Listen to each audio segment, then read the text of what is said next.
התחלנו יהיה בכוח חוכמה, רבנו רבי נחמן, נפרגי שמחנה, נחמן אומן זכותו יגן על ישראל, אמן. אמן. ערב טוב, בעזרת השם, c'est Dishmaya. Erev Tov, on va ensemble continuer l'écoutement moral 18. Ce soir, ça va être juste un peu particulier parce que premièrement, évidemment que c'est par le Torah, soit pour le rapprocher les mains de Itamar Israël ben Hélène Dalia, Sarah Talia Bezekrat Myriam, Chantal Batsara et David ben Alice, aussi David ben Mani, rapprocher les mains, rapprocher les mains, Gouf, et aussi rapprocher les mains de et l'élève Afaf Dalim, c'est le Nishma de mon grand-père ce soir, c'est sa Askara. Ça va être un peu spécial, on fait une petite akdama par rapport à ça. Avraham Bar Frecha, je suis nommé après lui d'ailleurs. Et donc ça va être, c'est sa Askara ce soir et demain. Et on va commencer le shiur de ce soir avec une petite histoire que j'ai entendue Mina Shamaim ce vendredi. Enfin, qu'on m'a raconté ce vendredi et qui va bien introduire le shiur d'aujourd'hui, Bezrat Hashem. Enfin, j'espère qu'il va bien introduire le shiur d'aujourd'hui. L'histoire est la suivante. Il y a à Ashdod, je vais faire un peu de pub en même temps, mais je suis très contente de le faire, c'est pour des gens bien. À Ashdod, il y a une pâtisserie, une sorte de pâtisserie chez Akol Tov. Je ne sais pas si vous connaissez, c'est Aré. C'est très bon, c'est très bien, ils sont très gentils. En tout cas, la femme, elle est partie chercher des gâteaux pour Shlefot Shabbat Kodesh, Shabbat Shabbat. Et le monsieur, il lui a demandé, enfin il n'a pas demandé, mais il lui a dit, est-ce que vous savez comment j'ai eu cette pâtisserie-là? Alors elle lui a dit, non, je ne suis pas au courant, je connais pas la vie de tout le monde, quoi. Alors il a dit, c'est une très belle histoire. Et il lui a dit comme ça. Il lui a dit que à l'époque, son papa était lui-même dans la pâtisserie, enfin il était traiteur à Paris, et ça marchait bien pour lui, mais à la fin de sa vie, bon, il a fait faillite, il a perdu beaucoup de choses, alors que lui, il avait fait une école de pâtisserie pour reprendre les affaires de son papa, et comme il avait fait faillite, il n'y avait rien à reprendre. Donc ils ont décidé avec sa femme, si j'ai bien compris, de monter en Eretz Israël au Hashem et de s'installer en Eretz Israël, mais ils n'avaient pas beaucoup d'argent sur eux, on va dire ça comme ça. Ils sont montés avec pas beaucoup d'argent sur eux, juste avec leur émouna et leur foi que Hashem il va les aider, que ils font le bon choix, que de toute façon pour leurs enfants, pour leurs petits-enfants, pour leurs arrière-petits-enfants et pour eux-mêmes, la meilleure place à être dans ce monde, c'est en Eretz Israël.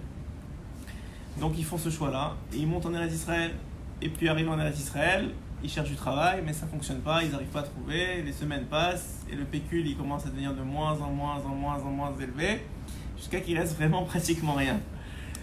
Et donc il est acculé contre le mur, comme on dit en bon français, et il ne sait plus quoi faire, donc il décide de prendre le bus et d'aller au cimetière, là où son père est enterré. Il est enterré en Eretz Israël, même s'il a vécu en France. Il arrive au cimetière, il commence à se fondre en larmes, il pleure, il dit « Papa, c'est le moment de parler au patron. J'ai plus rien dans la banque, j'ai plus rien dans les poches, c'est très difficile pour moi, c'est le moment de parler au patron, à Kadosh Baruch Hu, et de lui demander de l'aide. » Et il pleure comme ça, il fait quelques télim, il repleure, il reparle avec son papa. Et en plein milieu, le téléphone il sonne, son téléphone sonne. Le téléphone il sonne, il prend l'appel, donc c'est une vraie histoire là, c'est première main.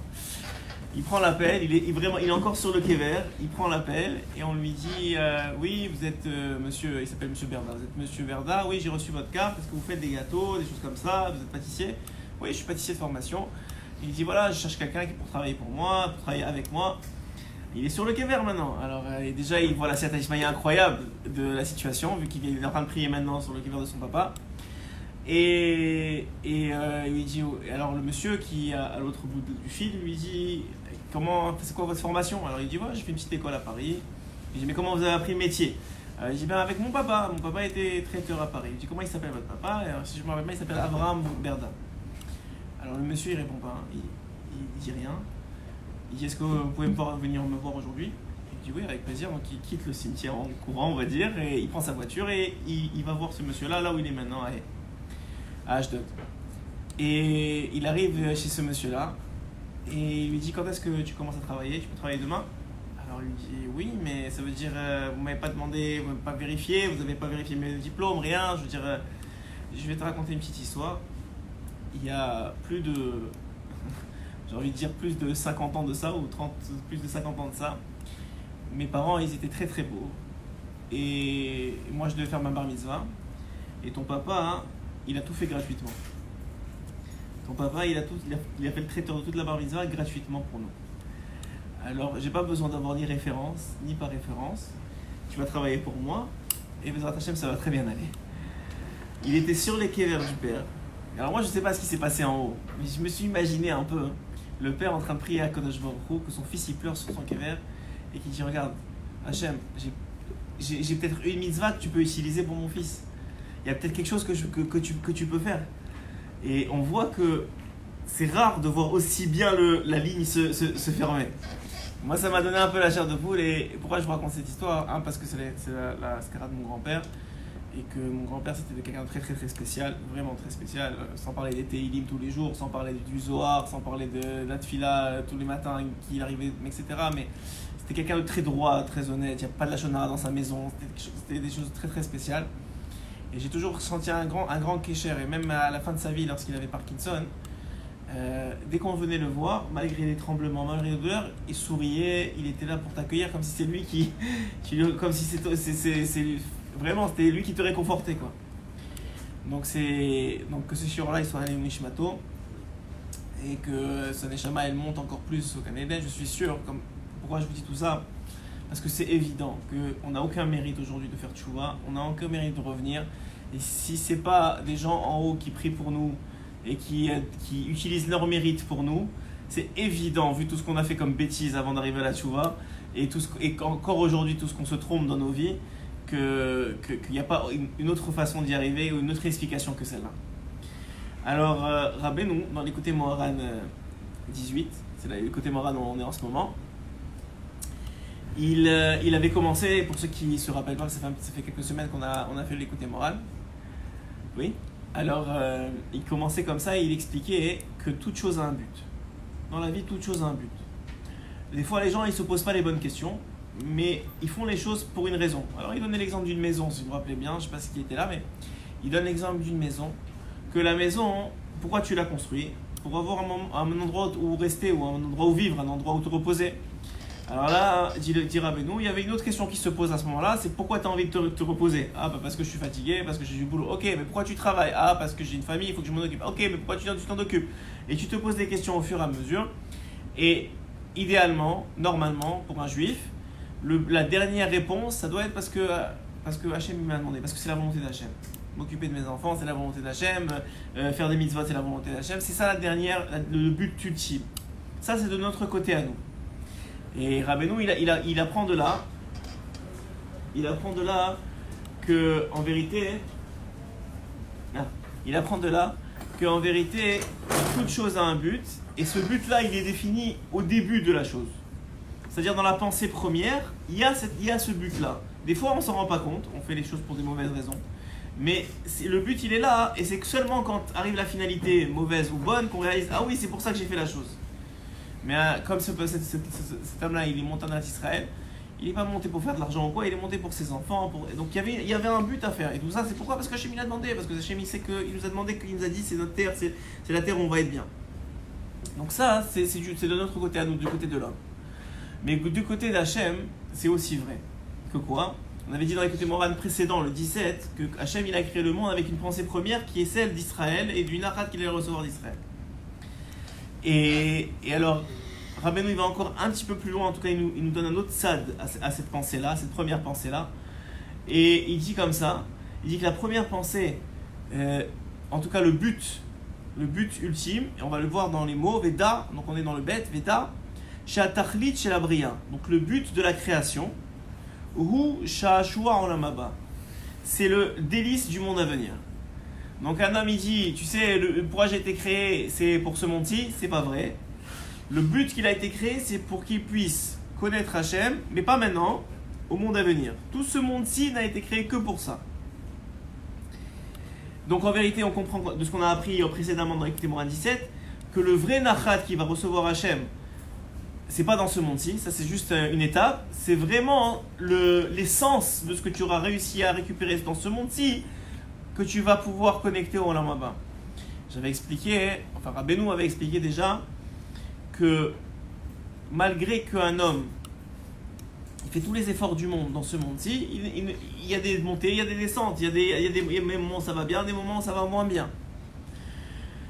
Mais comme un homme, il arrive à se contrôler, à avancer, à procéder dans une relation avec Hachem, alors en vérité, ce qui va lui rester pour le Olam Haba, c'est cette relation-là, ce travail-là qu'il aura fait sur lui-même, il aura développé une relation avec Akadosh Baruch Hu. C'est cette relation-là qui va lui permettre, le jour où Hachem va être dévoilé, donc dans le Olam Haba, d'avoir une place particulière proche d'Akadosh Baruch Hu. Ça, c'est ce qu'on avait déjà expliqué. Mais là, Rabbeinu va un peu plus loin. Il explique Ve'if shar lekarev zot atachlit. Mais alors, les Chachamim, ils posent la question, et le porte-parole d'Achorma, il pose la question, et il dit mais si c'est ça le but, et qu'on a dit que le but, il est dans la pensée initiale, comment ça se fait que tous les Juifs, ils pensent pas à ça? Comment ça se fait qu'un homme, il pense pas toute la journée à son Olam Haba? C'est ça le but. Donc, puisque le but, il est dans la pensée initiale de chaque chose, c'est ça qu'on devrait penser chacun. Répond le porte-parole de la Chorma, ce que répond Rabbeinu. La phrase suivante. C'est impossible de se rapprocher de ce but, ou de rapprocher ce but, les marchavot ben Adam, donc à la pensée de l'homme, qui zot atachlit, parce que ce but-là, ce Olam Haba, ce monde à venir, Alav Nehemar, c'est écrit dans Yeshayahu, c'est écrit là-bas, Yeshaya, Ayin Loraata. Il n'y a pas un œil qui l'a vu. Ça veut dire quoi qu'il n'y a pas un œil qui l'a vu? Ça veut dire qu'il n'y a personne qui peut percevoir. Il n'y a personne qui peut percevoir avec sa pensée qu'est-ce que c'est sur Olam Haba. Ce que les Chazal, la Gemara a dit dans Masechet Brachot, Daf Lamed Dalet Amud Bet, là-bas elle dit, la Gemara, que ce que les Chazal nous disent, qu'est-ce qu'on va profiter, les mitzvot, le Sahara et tout ça, c'est même pas le Olam Haba. C'est quand le Mashiach il vient, il y a un kiff qui va être. Ça, c'est ce dont on parle. Mais le Olam Haba, il n'y a personne qui ait idée de ce que c'est. C'est tellement élevé, tellement extraordinaire, tellement grandiose, tellement éternel, qu'il n'y a personne qui peut penser qu'est-ce que c'est sur Olam Haba.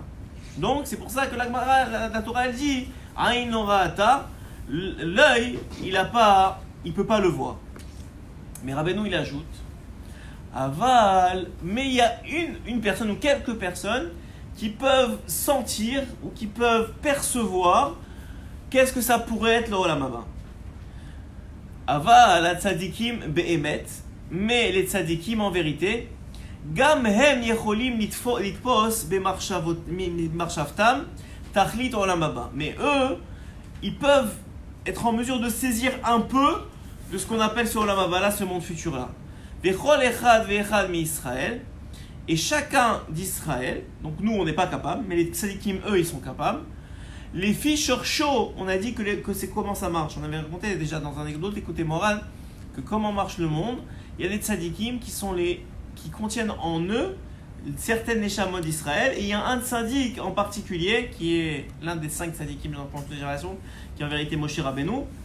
Et après ça, on a expliqué que le Harizal, qui est donc là, c'est d'ailleurs cette semaine, le Harizal, Bezrat Hashem Sadi Shmaya, Zeruto Yagen Alenu, le Rabbi Shimon Bar Yochai, le Rabbi Hashem Tov et Rabbeinu, qui sont la même Neshama, eux, ils ont toutes les Neshamot d'Israël en eux.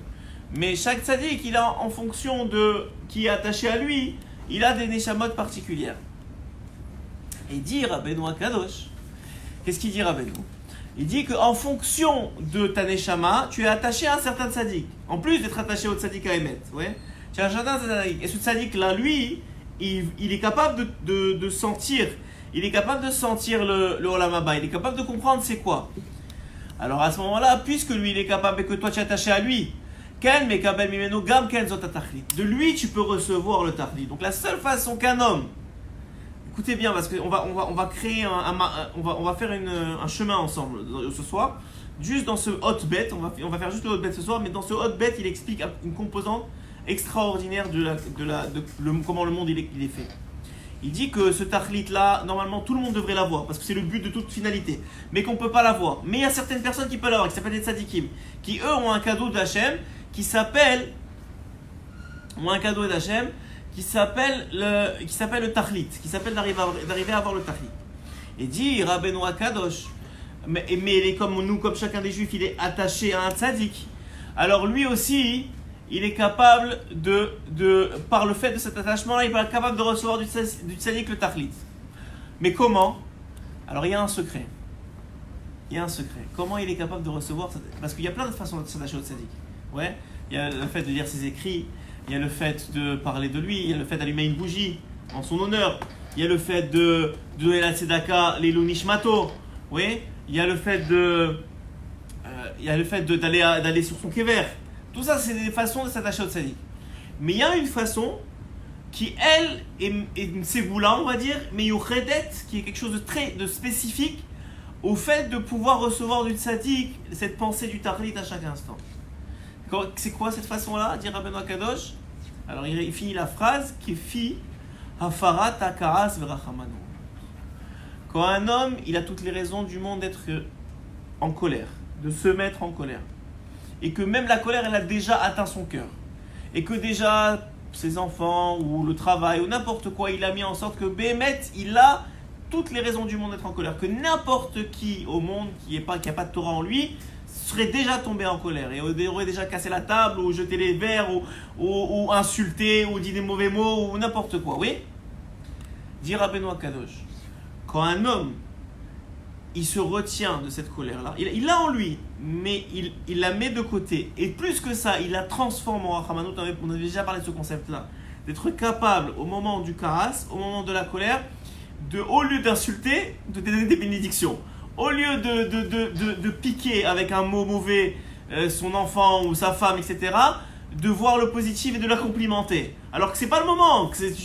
Là, tu es en guerre, là. Mais toi, tu te mets en guerre contre toi-même et tu transformes le karas, tu transformes la colère en rachamanout, en miséricorde. Si tu fais ça, alors à ce moment-là, tu t'attaches au tzaddik qui est shoresh nishmatra, qui est la source de ta neshama, et tu reçois de lui la vision du tachlit du olam haba. C'est cette façon de s'attacher au tzaddik, c'est elle la ségoula pour recevoir ce qu'on est en train de parler ce soir. Haïnu, il va expliquer en d'autres termes. Quand un homme, maintenant, il va se mettre en colère. C'est venu à lui la colère. Lo ifal bekaaso shum arzariut, mais que cette colère, il la transforme pas en cruauté. Ça veut dire maintenant tu es énervé en toi. C'est pas que c'est un homme qui est déjà énervé. Donc on voit de là que c'est pas quelqu'un qui a déjà travaillé ses midotes. C'est quelqu'un comme vous et moi ça arrive des fois qu'on s'énerve, vous voyez, et qu'on a envie de s'énerver. Donc c'est pas le tzaddik, que lui il a déjà travaillé ses midotes, qu'il n'a pas besoin de ça pour voir le tachlit. Toi tu as besoin de ça pour te connecter au tzaddik, pour voir le tachlit, pour voir l'olam haba, pour sentir l'olam haba. Et en particulier à Shabbat, que c'est bien l'olam haba, ouais. Vous avez je sais pas si vous avez déjà remarqué, mais à Shabbat vous avez beaucoup plus de sensations de colère, des fois qui montent.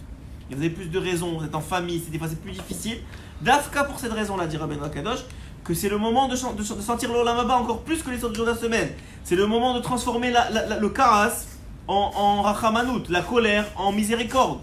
Alors il dit, lorsqu'un homme, il y a un petit kakaras, lorsqu'il adoucit sa colère, berachamanout, bechinat, qui est l'aspect de berogez rachem tiskor, c'est un verset qui dit, au milieu de la colère, souviens-toi de ta clémence, que d'ailleurs on demande même à Hachem, ouais, tous les jours on demande à Hachem, pourquoi? Parce que Hachem aussi il se met en colère. Oui, de quoi il se met en colère, dit la Gemara? De quoi il se met en colère? À cause de l'idolâtrie que les bénis Israël y font. Quand les bénis Israël ils ont d'autres dieux que Hachem, alors je vais vous faire une petite aparté de ça, que j'ai lu dans le Zohar, j'ai vu dans le Zohar, et que Rav Nathan Maimon, un très grand sadique, Zecher Letov, qui vit encore, il m'a rappelé, qui écrit dans le Zohar, que l'idolâtrie aujourd'hui, on ne voit pas des gens même des juifs, Baruch Hashem, qui se prosternent, etc. Ouais. Mais on sait que on va commémorer, j'aime pas ce mot-là. Mais Bezrat Hashem, Rav il va venir avant ça, mais normalement, dimanche prochain, c'est Korban Bet Hamikdash, c'est le 9 Av. C'est le fait qu'on va jeûner à cause de la destruction du temple. Et on a déjà expliqué dans plusieurs shiurim que la raison première de la destruction du temple, c'est qu'il y avait un manque de kesher avec Hachem, un manque de volonté d'être lié avec Hachem. Alors, le Zohar, il dit quelque chose d'extraordinaire. Il dit que il y a une phrase qui est écrite dans la Torah plusieurs fois et qu'on dit 3 fois par jour et qui est un témoignage de notre reconnaissance que Hachem il est un et que Hachem et qu'on prend sur nous ce qu'on appelle Ol Malchut Shamaim, qui est la présence d'Hachem ou la direction d'Hachem sur nous. Et ça, c'est le schéma Israël. Schéma Israël, Hachem Elokeinu, Hachem Echad. Dit le Zohar HaKadosh, Yarol Malchut Shamayim. D'ailleurs, le Gemara en parle beaucoup. C'est l'acceptation du joug divin, en termes francophones, ouais, français. Dit, dans la Torah, si vous remarquez bien, hein, et c'est même dans les Sfarim, c'est écrit comme ça, dans les Sidurim, c'est écrit comme ça, que le Haïm de Shema, donne-moi un Sidur s'il te plaît, le Haïm de Shema et le Dalet de Echad sont en plus gros. Pourquoi ? Parce que justement, cette phrase-là vient témoigner du fait que tu prends sur toi, toi-même, la volonté, la présence d'Hachem, etc., que tu prends Hachem comme roi. Donc tu es aide, comme tu as dit, tu es témoin. Ce que le Zohar ajoute, que presque personne ne connaît, que moi-même je ne savais pas, sur le schéma Israël, c'est que si vous prenez schéma et vous prenez Echad, il vous reste 4 lettres quand vous enlevez le Aïn et le Dalet. Ouais. Quelles sont ces lettres-là ? Alors schéma, Shin, Mem, et Echad, Aleph, Chet. Si vous combinez ces 4 lettres-là, ça vous donne Esmar, se réjouir. La façon que tu prouves que Hachem, tu prends sur toi le joug d'Hachem et que tu as de la émouna en lui, etc., c'est quand tu es joyeux. Quand tu es joyeux, tu es capable d'être joyeux dans la difficulté, dans les épreuves, quand tu es en colère. Mais que maintenant, d'où ça sort ? C'est que tu bénis les gens ou que tu t'énerves pas, au contraire, tu fais des compliments alors que tu as toutes les raisons du monde de te mettre en colère. Ça vient d'une certaine simra que tu as acquise. C'est un meilleur de ça. Plus que ça, il y a quelqu'un qui est venu me voir il n'y a pas longtemps. Il est venu me voir pour me demander un conseil, en tout cas, pour me demander ce que je pensais d'une situation. Et comme ça arrive des fois, malheureusement, il avait fait un partenariat, un business avec un juif. Et malheureusement, le juif, il l'a planté. Et il l'a planté de plusieurs milliers de la monnaie. Là. Okay. Ça y est, j'ai pas appuyé ça. C'est bon ? Et là pour la coupure, on reprend donc cette personne-là, elle s'est fait planter par un collégionnaire, ouais. Et donc ça l'a mis mal parce que ça lui met dans des dettes, dans des problèmes.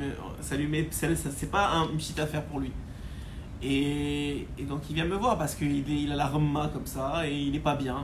Et tout ce qu'il a envie de faire, c'est de crier au monde entier ce qui lui est arrivé, de faire un mauvais nom à ce gars-là, de lui faire des problèmes. C'est la nature de l'homme, il a envie de se venger. Et c'est naturel quand tu vois qu'il a une famille, il a une femme, il a une maison, il a des choses à payer, il s'est fait planter comme ça alors qu'il a mis beaucoup d'investissements. Bon, c'est toute une histoire pour lui. Alors, ce que je lui ai dit, c'est ce que Rabbeinu lui dit. Et ce qu'on devrait tous prendre au cœur, c'est que quand il nous arrive une situation quelconque de la sorte, c'est un exemple, mais ça nous arrive dans plus petit ou plus grand de façon générale, il y a toujours deux aspects dans la situation. Si tu vois des questions, tu me dis. Il y a 2 aspects dans la situation. Il y a l'aspect que, de toute façon, sachez-le, et je lui ai dit, sache-le, je lui ai parlé comme je vous parle à vous, de toute façon, ce qui t'est arrivé avec lui, la perte d'argent, le stress, l'angoisse, ça devait arriver. Que ce soit lui ou pas lui, ça devait arriver. Et plus que ça, c'est la meilleure chose qui puisse arriver, c'est que ce soit lui. D'où on apprend ça ? David Améler. David Améler, son fils se rebelle contre lui, il veut le tuer. Il fait un Teilim pour louer Hachem. Racham me dit, comment un homme, dont les nouvelles Hachem, son fils, qu'il a élevé, qu'il a tout donné, il vient, il se lève contre lui pour le tuer, et il fait un Teilim pour dire merci à Hachem. Alors Rachamim, ils nous apprennent.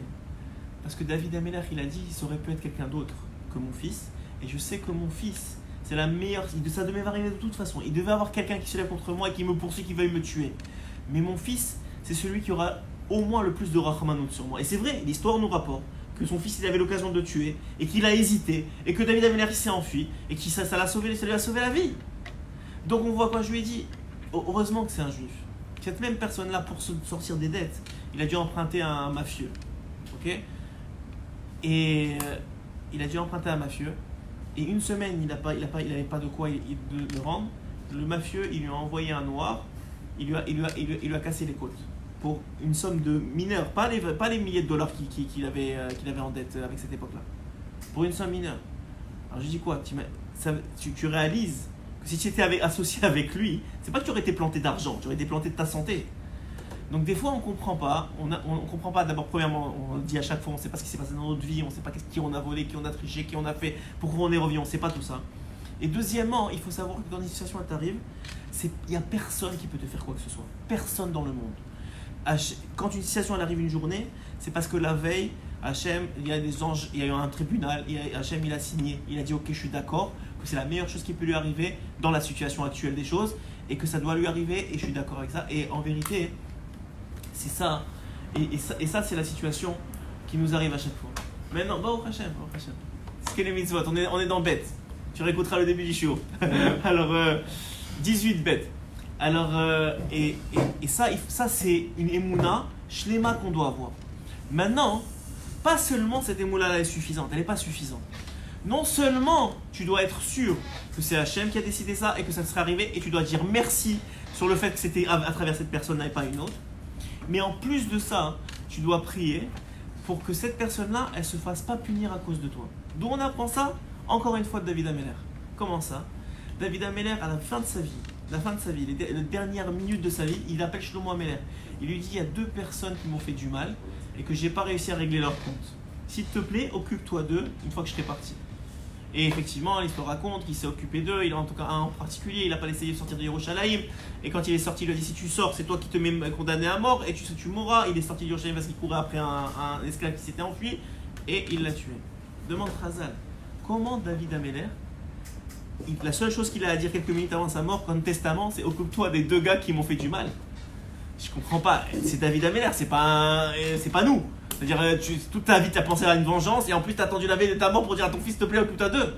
Ça fait pas de sens. Explique Razak. David Ameller, il voulait pas une seule chose, que personne ne soit puni au Olam Haba à cause de lui. C'est-à-dire, quand ils allaient arriver en haut, ils savaient qu'ils allaient être punis de toute façon, mais ça allait être à cause de David. Il a dit, moi, je veux pas qu'en haut, on dise c'est à cause de David qu'il a été puni. Donc, s'il te plaît, Shlomo, non, même pas. S'il te plaît, Shlomo, occupe-toi de lui ici, trouve une solution avec ta chokhma pour que ça se règle ici. Je veux pas qu'il arrive au Olam Haba avec une tâche à cause de moi. C'est pour te dire. Et c'est ça qu'on dit tous les jours, normalement, ceux qui font Kriyat Shema à la Mika. Tous les jours, il y a un paragraphe qui dit comme ça. Que Chazal, ils ont instauré pour cette raison-là. Je vais vous le retrouver parce que ça vaut la peine de le lire dans les mots pour comprendre comment ça marche. Comprendre ce que Hachem il attend de nous. Quand Rabbeinu il dit que transformer la colère en Rachamanout, c'est pas Astam que ça te fait mériter le Olam Haba. Et la sensation du Olam Haba, c'est vraiment que ça marche comme ça. Et Chazal, ils ont compris ça, eux ils savaient ça. Ils disent comme ça dans Kriyat Shema la Mita.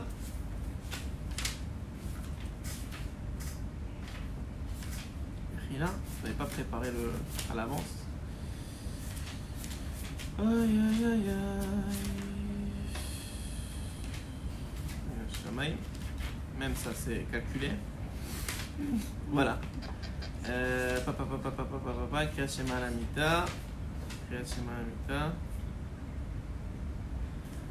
Ribono shel olam, maître du monde. Areni, voici que moi, Mochel, je pardonne. Vesoleach, c'est plus que pardonner, ça c'est, j'oublie même. Les chol mi shirnis veikintoti, tout celui qui m'a fait du mal. O shechata kenegdi, ou qui a fauté contre moi. Ben begoufi, que ce soit dans mon corps.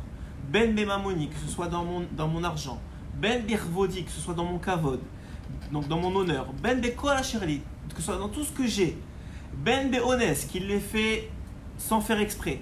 Ben beratson, qu'il l'ait fait volontairement. Ben beshogeg, shogeg c'est aussi sans faire exprès, mais honnête c'est encore un plus haut niveau de sans faire exprès. Ben bemezid, qu'il l'ait fait vraiment, genre il a fait exprès, il a tout préparé. Ben Bedibour, qu'il l'ait fait avec sa parole. Ben Bemarassé, qu'il l'ait fait avec son action. Ben Begilgulze, que ce soit dans ce Gilgul là, donc dans cette réincarnation-ci. Ben Begilgul Acher, que ce soit dans une autre réincarnation. Tous les soirs, les Chol Bar Israël, de tout Am Israël. Velo Yahanesh, et que Shum Adam Besibati, et que aucun homme ne soit puni à cause de moi. Pourquoi on dit ça? À qui on dit pardon? À qui on pardonne en vérité? Alors si vous comprenez l'histoire que je viens de vous raconter qui s'est passée il n'y a pas si longtemps que ça de cette personne-là, ce que j'étais en train de lui dire, c'est quand tu dis ça, tu pardonnes pas à la personne qui t'a fait du mal, tu pardonnes à Hachem, parce que c'est lui qui t'a fait ça. Et tu comprends, tu as un tachlit, tu comprends le but final, qu'il est beaucoup plus grand que ce que toi tu vois le bout de ton nez. Que tout ce monde-ci, il n'a que le but du Olam Haba. Tout ce monde-ci, dit Rabbeinu Kadosh le Tachlit, le but de ce monde-ci, c'est le Olam Haba. Et le Olam Haba, personne ne l'a vu. Et les tzadikim, ils comprennent, mais par Remazim, comme on va dire comme quelqu'un qui voit à travers une vitre très embuée, il comprend qu'il y a quelque chose là-bas.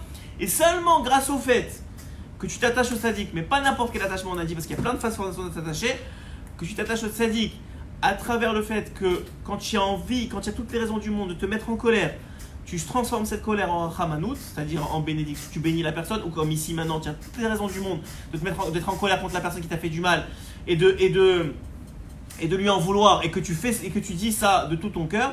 Alors à ce moment-là, tu as ce cadeau-là de la part du tzaddik, qui est le shoresh de ta neshama, qui est la source de ta neshama, qui peut être n'importe quel tzaddik en fonction de qui on est nous. On sait que si on est marocain en général, on est en plus des tzaddikim marocains. C'est comme ça que le monde il a été créé. Et il y a aussi le tzaddik Haemet. Le tzaddik Haemet, il a toutes les neshamot en lui. Donc ça c'est un autre berina de tzaddik. Mais même le tzaddik chez qui tu es attaché, alors lui il te transmet cette vision-là ou cette sensation-là dans ta vie de tous les jours, qu'il y a un Olam Haba et que c'est pour ça que tu es là. Et il dit ici, on revient donc à notre écoute Morad, c'était juste une petite transition pour que vous compreniez un peu qu'est-ce qu'on nous demande et qu'est-ce qu'on demande à l'homme. À chacun d'entre nous, parce qu'encore une fois, ce dont parle ici Rabbeinu, c'est quelqu'un qui est déjà énervé. Donc ça veut dire c'est nous, c'est pas le tzaddik qui s'énerve pas depuis le début. Ouais, donc on parle de nous ici. Ve'abochim mikavod. Alors oui, excusez-moi. Alors, une fois qu'il a fait ça, donc maintenant on a dit ça, il va réussir lui à gagner quoi en Olam Haba. Et pas seulement son Olam Haba, mais il va avoir dans ce monde-ci, il va avoir une sensation dans l'Olam Haba. Comme on dit que le Shabbat c'est une sensation dans l'Olam Haba, et pourtant pas tout le monde le sent, ouais. Alors, il faut être comme... Je ne sais pas raconter l'histoire du Bataïn. Hein. Je vais raconter déjà l'histoire du Bataïn. Elle vaut la peine d'être écoutée, cette histoire. L'histoire du Bataïn, c'est l'histoire d'un rave. Je ne sais pas si je l'avais raconté la semaine dernière, je m'en rappelle plus. En tout cas, l'histoire du Bataïn, c'est l'histoire d'un rave qui habitait en Europe de l'Est, qui était un très grand tzaddik, qui avait une communauté, il était rave d'une communauté, femme, enfants, etc.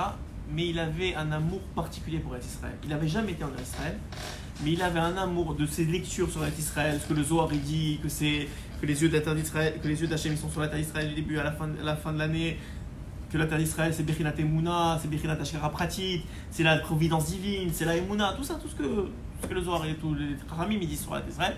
Il était tellement enflammé de ça que lui, tout ce qu'il voulait c'est montrer en Israël. Mais il n'avait pas la communauté, la femme, les enfants, c'était compliqué. Mais il se consolait d'une seule chose, c'est qu'à chaque fois qu'il y avait un chaliar d'Eretz Israël qui venait dans sa ville, donc un envoyé d'Eretz Israël qui ramassait pour Eretz Israël, la première chose qu'il faisait, c'est qu'il l'invitait chez lui pour qu'il lui parle d'Eretz Israël, pour qu'il entende des mots sur Eretz Israël. Et il y a un jour un chaliar qui vient, et la première chose, le Bataïn, il vient. Le Bataïn, ça veut dire la pupille de l'œil. Pourquoi on l'appelle comme ça? Parce qu'il a écrit un livre qui s'appelle le Bataïn. Cette histoire que je vous raconte, il l'a raconté lorsqu'il est déjà en réveil Israël beaucoup. Donc quand il est arrivé en Israël, il a raconté, il a fait une Seudat Odaya, une Seudat de remerciement. Il a raconté cette histoire-là. Cette histoire est très connue. Il est enterré à Tzfat, pour ceux qui iront à l'Eloula du Harizal cette semaine. Je pense que c'est mardi, si je ne me trompe pas, cette semaine. Alors vous irez voir le Bataïn, il est juste à côté, enterré juste à côté. Et le Bataïn, donc il reçoit ce chaliar comme d'habitude, et il lui dit: je t'en supplie, donne-moi des paroles sur Eretz Israël, parle-moi d'Eretz Israël. Il dit: Vodarav, qu'est-ce que je peux vous dire?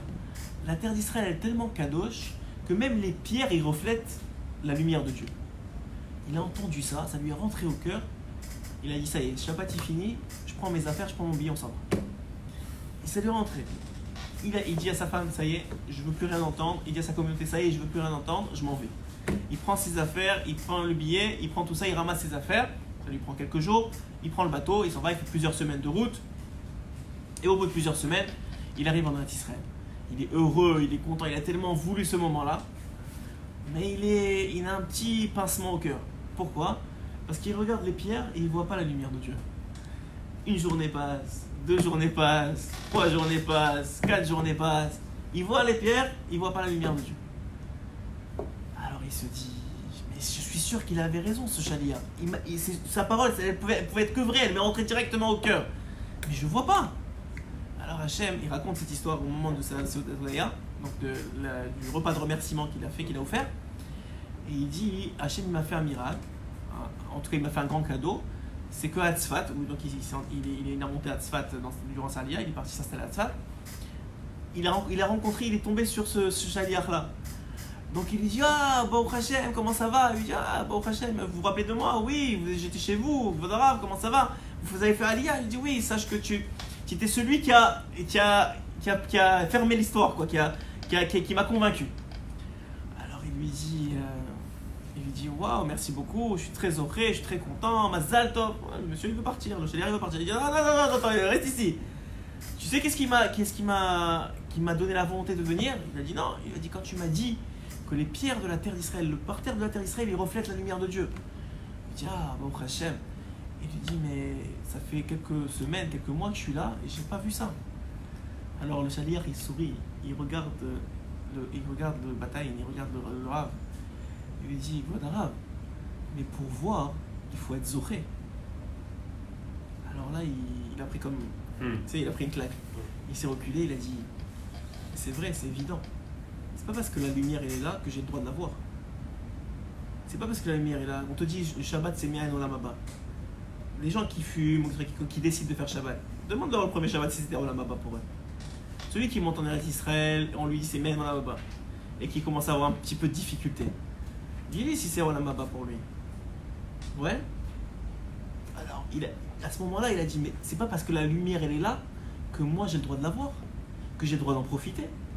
Alors il a dit à partir de ce moment-là, il a commencé à prier dans toute cette filote, il a pleuré, je t'en supplie Hachem, rends-moi zoré de voir la lumière, je sais qu'elle est là, je sais que les Sfarim ils ont raison, Rabbi Shimon Bar il ment pas quand il dit que la terre d'Israël c'est la terre où tu es, c'est la terre où on peut te voir le plus dans le monde entier. Comment ça se fait qu'il y a des gens qui préfèrent les États-Unis à ici? Il y a des gens qui habitent ici, sont partis aux États-Unis. Bon, à part le fait que le Zohar dit que la terre elle rejette ces gens-là, c'est une autre histoire, mais ça fait pas de sens si tu veux lire le Zohar, il n'y a pas une meilleure terre que ce monde-ci. Tous les Sfarim, c'est pas juste le Zohar. Lis les Chesed l'Avraham de Rabbi Avraham Azoulay qu'il a écrit à Gaza. Ce livre-là, quand il parle de la terre d'Israël, il y a Bitou la Prira. Tu n'as plus de libre arbitre, tu veux juste vivre ici. Ouais. Et pourtant, tu n'as pas l'impression de vivre la même chose qu'eux ils ont vécu. Pourquoi? Parce que tu n'es pas zoré, parce qu'on n'est pas zoré de ça. Et c'est vrai dans tout. C'est pas parce que c'est vrai que tu es zoré de ça, de vivre ça. Alors il a commencé à prier, à pleurer, à prier, à pleurer. Il leur a dit aujourd'hui, je donne cette séouda parce que pour la première fois, hier, j'ai vu la lumière dont il me parle. Et ça prend des tfilotes et des tfilotes et des tfilotes. C'est pas Stam, tu arrives comme ça et tu crois que tout est normal. Ouais. On est en train de faire Masechet Sota le matin et on a pris sur nous de le faire en un an, enfin de finir en un an la Gemara. Alors je lui dis, je leur ai raconté l'histoire. Et je leur dis après, maintenant il faut prier pour finir. C'est pas parce qu'on a décidé de finir qu'on sera zoré de finir. C'est pas ça, c'est quoi, tu as dû décider un truc, alors ça va marcher. C'est pas comme ça que ça marche la vie. Alors là, il te dit la même chose. Rabbeinu, il est en train de te dire, c'est pas parce que il y a un tachlit et qu'on a expliqué que la pensée première, c'est ça qui est associée au but final, comme on avait dit pour la maison la dernière fois. Que quand un homme il veut construire une maison, la première chose c'est qu'il pense à la maison. Donc normalement, puisque le but final de ce monde, si c'est le Olam Haba, normalement la première chose qu'on devrait penser c'est le Olam Haba. Mais c'est pas tout le monde qui est zoré de ça. Alors il dit Rabbeinu, je vais te donner un truc pour être zoré de ça. Tu dois t'attacher au tzaddik. Ah, mais il y a plein de façons de t'attacher au tzaddik. Tu peux allumer des bougies, tu peux aller sur son kéver, tu peux étudier sa Torah. On a dit il y a des milliers de façons de s'attacher au tzaddik. Ouais, tu peux donner la tzedaka pour lui. C'est bien. Mais il y a une façon particulière qui te fait zoré de ça. Qui te rend méritant de recevoir ce qu'on vient de parler ce soir. Et ce mérite-là, il vient à travers le fait que quand tu as envie de t'énerver et quand tu as toutes les raisons du monde de t'énerver, tu te rappelles de ça et tu dis Anima Ahma, maintenant à ce moment-là, je suis miséricordieux. Et au lieu de m'énerver ou d'en lancer un pic ou de crier ou d'insulter ou de répondre à l'insulte, au contraire, je donne des bénédictions et je vois le positif chez l'autre et je lui donne des compliments et je le pardonne. Quand tu fais ça, quand tu arrives à faire ça, tu t'attaches au tzaddik, à ce fil-là d'attachement et ce fil-là te fait connaître l'Olam Haba dans ta vie. Ok? Maintenant, Yirabenu, Abochim Mikavod. Alors maintenant, c'est pas seulement que ça. Hein. C'est pas seulement que ça. On est dans Beth, deuxième paragraphe. Aïnou Kesheba Adam. Ouais? Aïnou Kesheba Adam les Cholkas, tu vois? Alors il dit là-bas, Abochim Mikavod. Non, j'ai sauté. Rachem Tisko. Ouais? L'idée Naase Atara Lanam. Alors maintenant, il donne encore plus que ça. Ça c'est pour toi. Toi tu vas gagner de ça parce que tu vas t'attacher au tzaddik, tu vas recevoir que dans ta vie tu vas te rappeler du Olam Haba. Mais en plus de ça, hein, c'est pas seulement pour toi que tu gagnes, tu fais gagner à toi en Israël. Comment tu fais gagner à toi en Israël? Dira Benoît Kadosh, les tzadikim, ils ont un grand problème. C'est un problème et c'est pas un problème. C'est que, je vais vous expliquer en dehors des mots, après on va rentrer dans les mots, mais c'est exactement ce que dira Benoît, enfin ce que j'ai compris que dira Benoît. C'est que les tzadikim, ils sont très hanav. Ouais, on le voit avec Moshe Rabbeinu. C'est des gens qui sont. La qualité première d'un tzadik, c'est qu'il est modeste. Et donc sa modestie l'amène à ne pas vouloir prendre des positions importantes dans Israël. Il ne veut pas être rave. Moshe Rabbeinu, il ne voulait pas s'occuper du peuple. Pourtant, il lui a dit, il n'y a pas mieux que toi. Il a dit non, je ne veux pas. Donc cette modestie-là, elle amène à ça. Maintenant, dit Rabbeinu Akadosh, quand toi, petit que tu es, moi, petit que je suis, je fais ce travail-là de karas, que je contrôle mon karas et que je le transforme en Rachmanout, je mets une couronne sur la tête des tzadikim, que malgré eux, Hachem, il va leur dire, tu n'as plus le choix que de t'occuper de l'âme Israël. Tu n'as plus le choix que de te révéler. Comme le Baal Shem Tov, il ne voulait pas se révéler, il ne voulait pas que personne ne connaisse c'est qui le Baal Shem Tov. Et du ciel, on a décidé, non, c'est le moment maintenant, c'est fini, il faut que tout le monde sache qui tu es. Il dit, pourquoi Rabbeinu Akadosh? Parce qu'il y a des hommes dans le peuple d'Israël qui font ce travail dont on vient de parler ce soir. Quand les personnes ils font ça, ça met une couronne, il va rentrer dans les mots évidemment, de la Torah, ça met une couronne sur les tzadikim qui sont maintenant obligés de s'occuper d'Am Israël et de prendre des positions importantes d'Am Israël. Mais la raison, dira Rabbeinu Akadosh, qui finit de parler sur ça, mais on va reprendre dans les mots, la raison pour laquelle ces gens-là, leur modestie, les amène à ne pas s'occuper, parce que peut-être qu'il y a quelqu'un de meilleur que moi pour s'occuper, peut-être comme il a fait Moshe exactement, il a dit Aaron, peut-être il est meilleur que moi, il y a plein de talents. Mais pourquoi? Parce qu'ils imitent Hachem. Les tzadikim, c'est le reflet d'Hachem. Et Hachem, quand le peuple d'Israël, il n'a pas d'émouna en lui, il est dans ce qu'on appelle en hébreu Astarat Panim. Astarat Panim, ça veut dire qu'il est comme caché. Comme quand au Beth Amikdash, dans le Kodesh HaKodashim, il y avait des moments où les chérubins, les bébés, et qui étaient sur le corporate, ils étaient face à face. Ça, c'était quand Hachem était dévoilé. Et aujourd'hui, ça c'est sûr, au bout de 2000 ans d'exil, alors à ce moment-là, les deux, ils étaient l'un contre l'autre, comme s'ils ne se regardaient pas. Un peu comme Hachem, il se cache. Il est là, on peut le trouver. Mais il est beaucoup plus difficile à trouver quand il y a des miracles évidents dans la vie. Ouais.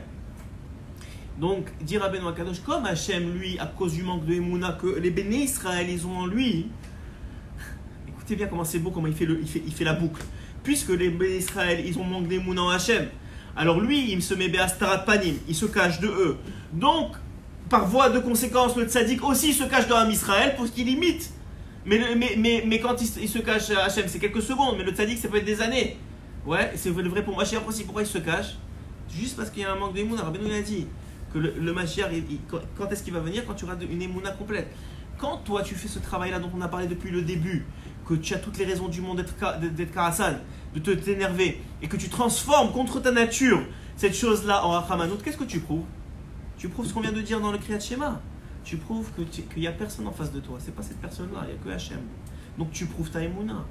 Donc tu grandis ta Emouna. En grandissant ta Emouna, Hachem il se dévoile. En se dévoilant au peuple d'Israël, il met une couronne sur le tzaddik qui imite Hachem. Et le tzaddik maintenant il se dévoile au Ham Israël, il s'occupe du Ham Israël. Il vient de te faire tout le malach. Alors venez, on va voir dans les mots. Alors, Abochim mi kavod, donc ces tzadikim, ils s'éloignent du kavod, ou Sarah, et du pouvoir. Mais aussi, Kishiraim, regardez les mots qu'ils utilisent. Ils font comme des, vous savez, les restes là, comme sur la table qu'on jette à la poubelle. Les tzadikim, ils se font comme si c'était des restes. Genre, ils sont rien du tout. Mais quand ils vont maintenant s'habiller de la couronne de la miséricorde que toi tu as créée, en transformant ta colère en miséricorde, alors à ce moment-là, dit le Tehillim, tu me couronnes d'une couronne de chesed, de bonté, de rachamim et de miséricorde.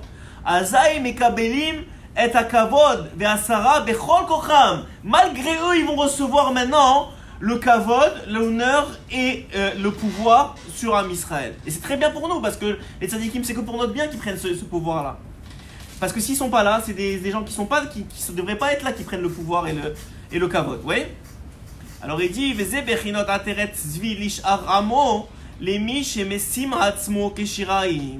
Et c'est l'aspect d'une couronne de gloire qui est mise par le reste du peuple. Pour qui? Pour celui qui est considéré comme des Shiraim, comme le reste, ouais. Parce que c'est écrit dans le verset Lish'ar. Alors, dit Rabbeinu, Lish'ar, ça veut aussi dire le reste, Shiraim. Il fait une comparaison dans le verset. Il dit de qui on parle ici? On parle des tzadikim qui se font comme des Shiraim, qui se font comme des restes.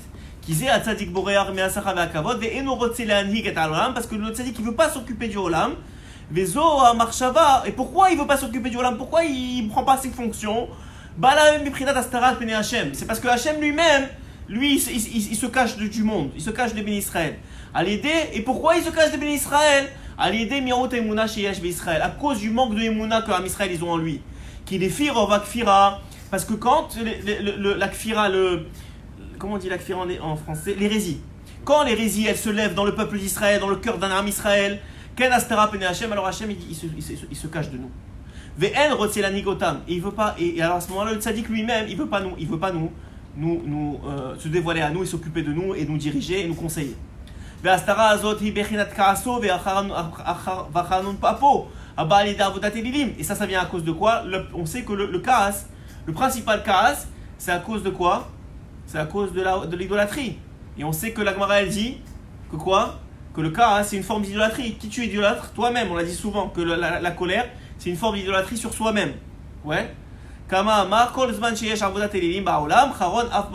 C'est écrit dans la Torah que tant qu'il y aura de l'idolâtrie dans le monde, alors il y aura aussi la colère d'Hachem dans le monde. Et même s'il n'y a plus d'idolâtrie comme aujourd'hui, on ne voit plus vraiment d'idolâtrie comme il y a eu à l'époque. Mais parce que la Emouna n'est pas parfaite,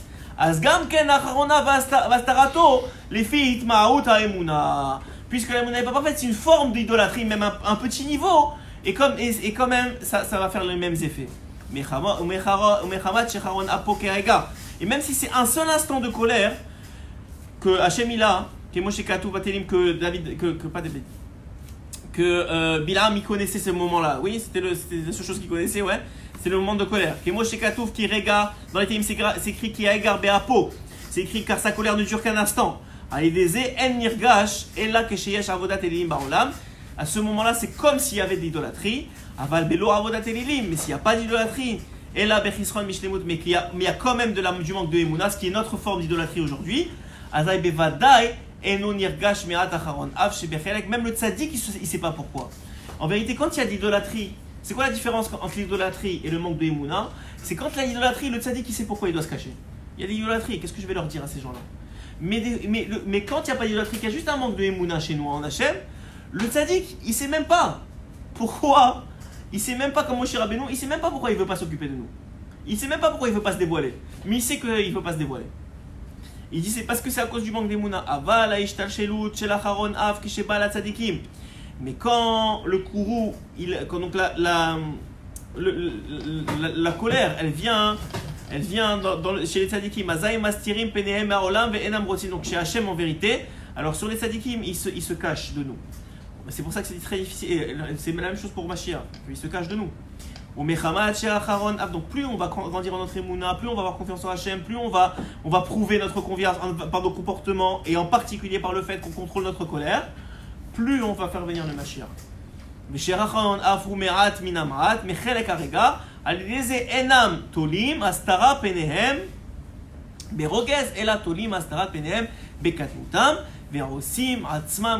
Donc c'est tout ça, tout le principe que c'est ça qui fait en sorte que quoi, qu'il se dévoile pas à nous. Ok, donc c'est comme ça qu'on va terminer le shiur d'aujourd'hui. Baruch Hashem. Et Baruch Hashem, que ce soit tous ces paroles-là, encore une fois, soit Lilou Nishmat, mon grand-père Abraham Afrecha, chez Tnechenu Began Eden Ayon.